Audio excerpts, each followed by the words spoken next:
are my Ikea greenhouse cabinets. I've had them for 4 or 5 years now, and over that time, life's happened and maintenance has fallen a little bit behind. I need to do some pest control, some repotting, some fertilizing and pruning, and especially a lot of cleaning of the cabinets themselves. And so I thought while I refresh all of these cabinets, I would document the process and bring you along. I'm going to start with the smallest and probably the easiest one, which is the, forgive my pronunciation here, Baggebo. Baggebo? The little white meshy one. Old Baggy Boy is a great little cabinet. You can see there's a few things that set it apart from your other Ikea options. Number one, it's much cheaper than most other cabinets available. You can see at the time when I'm filming this, it's $49 Australian, so nice budget option. Of course, for that price, it's also significantly smaller than the other cabinets. That could be a plus if you don't have a lot of space, but if you're looking for a home for larger plants, it's obviously not going to be this one. The other major difference is the sides. They're made of this metal mesh, so you can see that it makes it really easy to hang things and to attach things on the sides of the cabinet. That also means it's not sealed, so the humidity inside isn't going to be as high as in other cabinets. So again, if you're looking for something specific to keep humidity in, this is probably not your guy. But for me, I like it for small plants and propagations that are in water, because neither of those things really need very much humidity, so this setup works great. With that said, let's see what we're working with here. Starting from the top, as you can see, the top of the cabinet itself is pretty gross, needs a good wipe down and clean. We have a couple of, I guess you could loosely call them terrariums, just glass planted vessels. One is these little jewel orchids. One is flowering at the moment. I think they want to be repotted, honestly, because this vessel is a bit gross. And here is the problem with glass vessels, they get algae in them. And then you have to use chemicals to get rid of the algae. No thank you. Lesson learned, not planting anything else in a glass vessel anymore. This is just some odds and ends. There's like a little peperomia in there. Whole bunch of tradescantia. A big chunk of amethyst. So moving down the side of the cabinet, we have this peperomia, kind of reaching off towards a lamp that's beside the cabinet. Underneath that, a very sad looking, leggy looking, what is that? Pilea? Honestly, I forget the name of that guy. I have a whole bunch of them in a bunch of little pots, but they're pretty low maintenance, but this one is just not getting enough light and also probably needs repotting. But right at the bottom is a little Hoya, which has started to grow up the lamp. And when I saw it doing that, I was trying to divert it to grow up the cabinet instead, but it wants to be on the lamp, so the lamp it shall be. Moving to inside of the cabinet. The light is an old model Make My LED, which is an Australian company. We've got a little pot of some Drosera and a bunch of other stuff that's grown in there that wasn't necessarily meant to. You can see big chunks of this Syngonium, which has taken over most of the cabinet. I think it's got some kind of like pest or fungal issue, or maybe it's just light burned at the top. Either way, we've really got to untangle all of that. There's also some other climbers you can see in the back there. Moving down a little bit, we have the Pink Princess Philodendron, which has 2 half-moon leaves. I don't know why it's all crumply like that. Again, I hardly ever look in here lately. But there's one, and there's 2. So cute. It's getting a little bit tall for its spot. And that is basically only potted up in perlite. It's literally just in a glass full of perlite. And it has climbed pretty much the full length of the cabinet. Down at the bottom we have what the Syngonium is potted in, which is a glass, milkshake glass. Look, it was cute when it was like 10 centimeters tall and had a bunch of cute little pink milkshake looking Syngonium leaves, but I don't know, in its current form it's a little messy.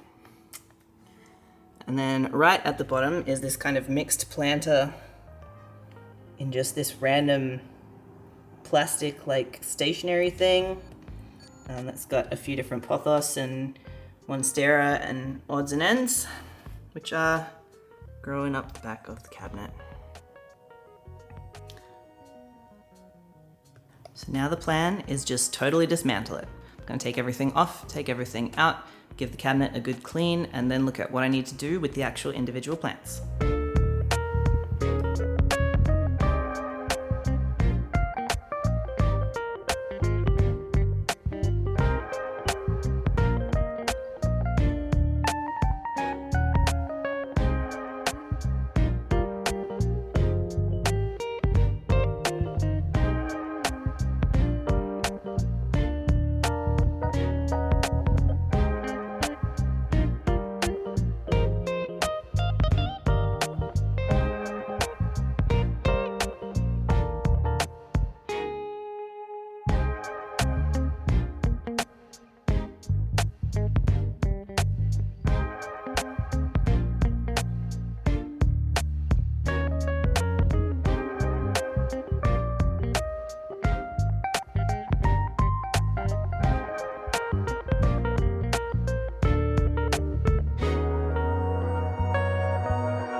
So now that the cabinet is all clean, it's time for repotting.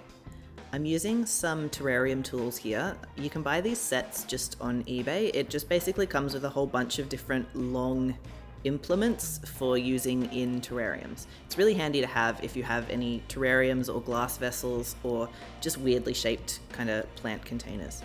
So I'm using that to get these jewel orchids out. The container of potting mix there is a potting mix that I make myself.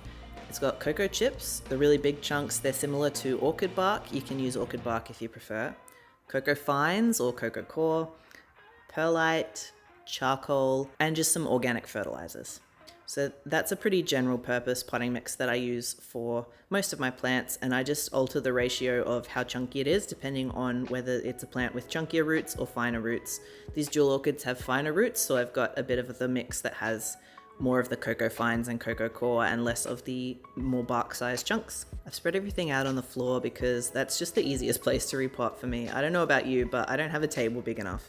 So I just use my floor and clean up after I'm done. I know it makes a mess. What can you do, really? It's one of those things about having plants, you just kind of have to deal with it. So in there was gross, and also the roots were had a lot of air gaps around them and a lot of spaces. But I like to include some of the soil that was already in a plant when I repot it. So I've put a little bit of the soil from that one back in there.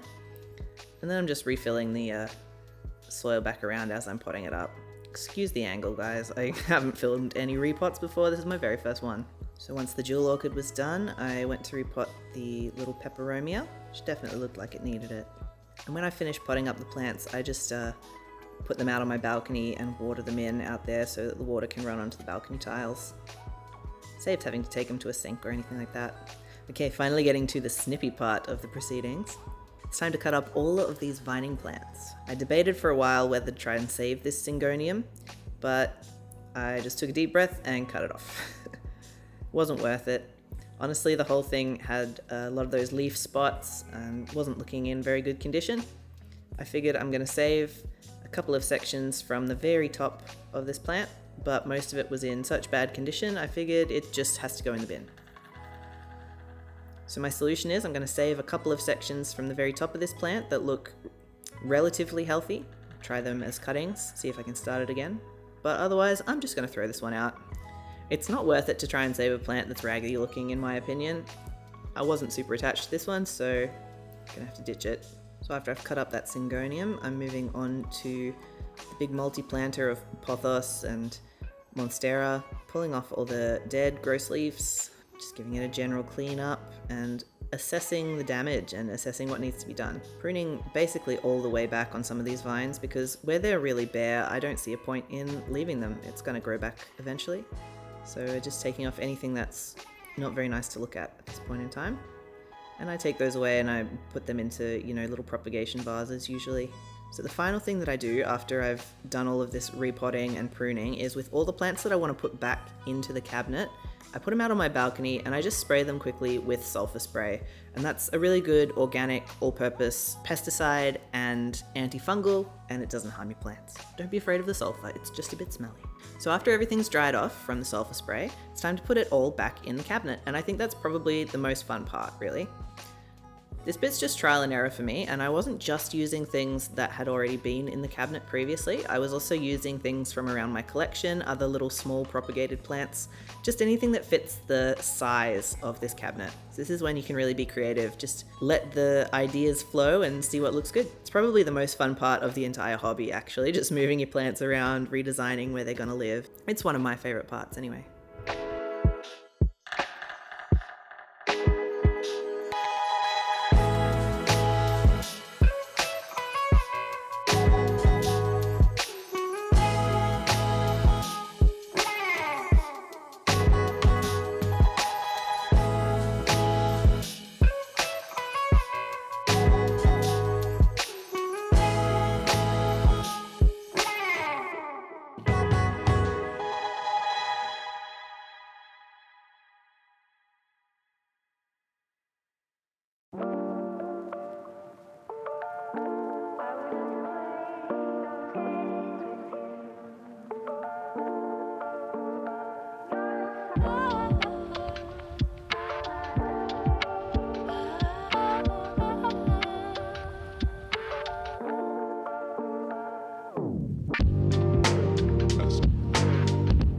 Alright, so here it is, all done. I have the afternoon sunlight streaming in currently. It's looking a lot neater, a lot cleaner than before, and everything is a bit more contained. Obviously we've cut off quite a lot from the stuff that was climbing around in there. So, beginning at the bottom, there is the pink princess philodendron. I didn't repot that at all, it still just lives in its perlite. Honestly, I ran out of steam and it'll be a job for another time.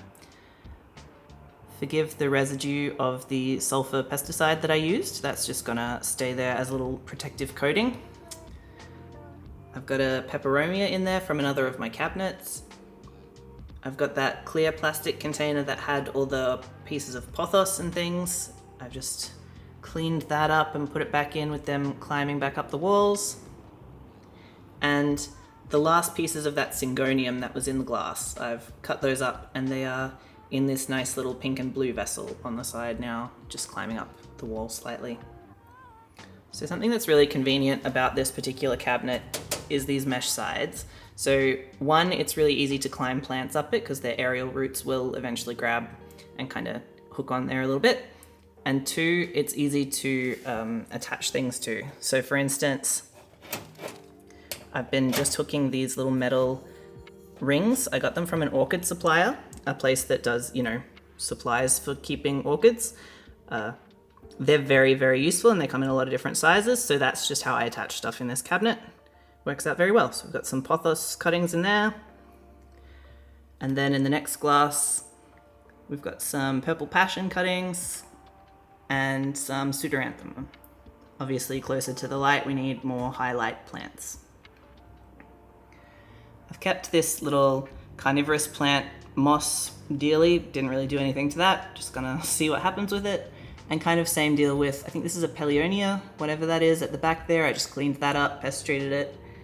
Gonna see if it makes a bit of a recovery or not. It's a little bit daggy looking, but it's towards the back of the cabinet, so when everything's closed up, you don't really see it that much. With the light, a little trick, if you have a light like this, you can direction it where it's not pointed straight downwards, it's pointed slightly backwards, like slightly rotated. And so that when you're looking at the cabinet straight on, when the door is closed, the light's not as bright and offensive to your eyes. So, moving on to the top of the cabinet, we have little philodendron micans, little peace lily, and these were the jewel orchids that were in that glass container, the tall narrow one. Obviously now that they've been taken out of a narrow container, the one with the flower has kind of flopped over. That's fine. I've just angled it so that I can see the pretty patterns on the leaves rather than focusing on the flower for the moment. Beside that, we have purple passion plant again. This spot might not be bright enough for it. We're going to see how it goes. You can tell if it's not in a bright enough spot because it'll start to get really leggy, and also it becomes more dull, it becomes less purple. This one I moved from over by one of my windows, so it's still pretty bright, but if it starts to lose that color or gets too kind of leggy, I'll know that I need to move it. This was the peperomia. Gave it a nice up pot and refresh, and hopefully it's gonna bounce back a bit more, but since it's still a little bit thin looking, I've just got it towards the back there. It's kind of filling out the side of the cabinet without being right at the front, right visible. We have some dragon tail plant. And then way down at the bottom there is our Hoya that was already there climbing up the lamp. So I haven't moved that because it's perfectly happy doing whatever it thinks it is doing. So this is our after.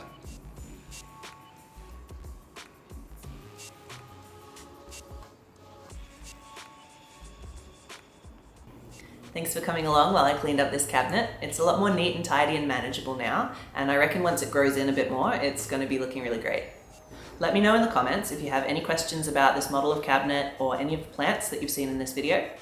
I'm going to be filming the refreshes of the other two IKEA cabinets as well, so subscribe if you'd like to see those videos or any of my other upcoming planting videos. Thanks so much for watching, keep growing, and I will see you in the next one. Bye.